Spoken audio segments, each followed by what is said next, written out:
ጥራት ያለው ዲዛይንና የማማከር አገልግሎት ለብልጽግናችን በሚል መርህ በተካሄደው የምክክር መድረክ ላይ ተገኝተው መልእክት ያስተላለፉት የደቡብ ኢትዮጵያ ክልል ምክር ቤት ዋና አፈ ጉባኤና የደቡብ ኢትዮጵያ ዲዛይንና ግንባታ ቁጥጥር ድርጅት ስራ አመራር ቦርድ ሰብሳቢ አቶ አለማየሁ ባውዲ የመንግስት ሀብት በአግባቡ በመምራት የሚካሄዱ ግንባታዎች በተሻለ ጥራትና በተቀመጠላቸው ጊዜ መካሄድ እንዳለባቸው አሳስበዋል።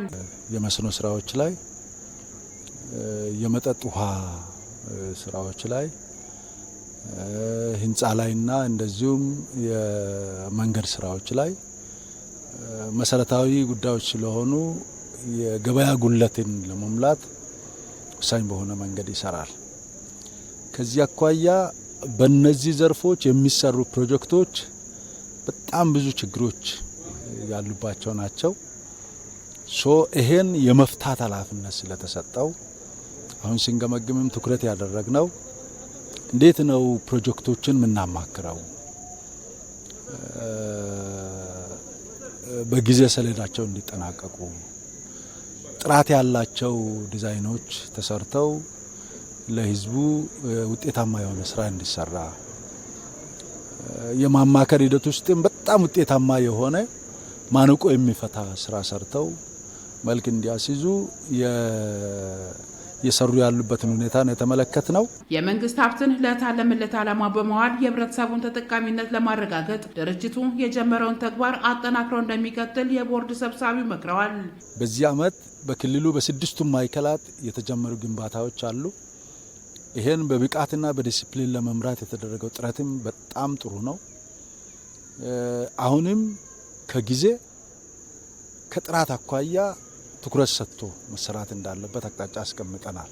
ስታንዳርድ ተቀምጦ የሚሰሩ ፕሮጀክቶች በጊዜ ሰሌዳቸው እንዲጠናቀቁ ስኬጁል ተሰርቶላቸው ይሄን በእውቀት ደግፎ ለማጠናቀቅ መስራት እንዳለባቸው መተማመን ፈጥረናል። የደቡብ ኢትዮጵያ ክልል ዲዛይንና ግንባታ ቁጥጥር ድርጅት ስራ አስኪያጅ ኢንጂነር አብዲሳ ኩፎ እንዳሉት በ6 ወራት ውስጥ ለማከናወን የታቀዱ የመስኖ ተቋማት ዝርጋታ፣ የመንገድ ግንባታዎችና የመንግስት ተቋማት ግንባታዎች በተሻለ ሁኔታ መፈጸማቸውን ገልጸዋል። የመንግስትና የህዝብ ሀብት እንዳይባክን በአግባቡ ቁጥጥር ያደረግን ያለነው ክትትል ያደረግን ያለነው እሱ ብቻ ሳይሆን የተገኙ ግኝቶች ካሉም እርምጃ በራሳችን ስልጣን ደረጃ እርምጃ የወሰድን ያስጠነቀቅን ይሄርን ያለነውና አሁን እዚህ በ6 ወር የሰራና ባለ ጊዜ ውስጥ ብዙ የሀብት ብክነት አለ ብዬ አልወስድም።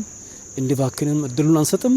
መንገዱን እዚህ ጋር ገሪ ተንቀሳቀሱ። ከባለፉት ዓመታት የዞሩ 17 ነባርና 22 አዳዲስ በድምሩ 39 ፕሮጀክቶችን ድርጅቱ ያማከረ እንዳለም ስራ አስኪያጁ አብራርተዋል። ድርጅቱ የመንግስትን ሀብት ለታለመለት ዓላማው እንዲውል ከማድረግ አኳያ የጀመራቸውን ቅንጅታዊ ስራዎችን በማጠናከር የህዝብን ተጠቃሚነት ለማረጋገጥ በትኩረት እየሰራ መሆኑን ስራ አስኪያጁ አብራርተዋል።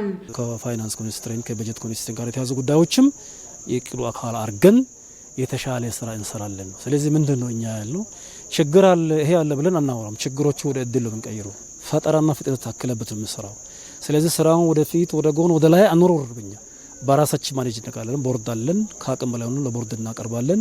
ኢቭን ከክልል መንግስት ጋርም እንገናኛለን። በዚህ ሁኔታ ስራዎችን በቅንጅት የፈታን በከለሱ እቅድ መሰረት ተጨማሪ ስራዎችን እንሰራለን። በምክክር መድረኩ የድርጅቱ ስራ አመራር ቦርድ አባላትን ጨምሮ የቢሮ ኃላፊዎችና ማኔጅመንት አባላት በድርጅቱ ስራ እንቅስቃሴ ዙሪያ መክረው የተለያዩ ውሳኔዎችን አስተላልፈዋል።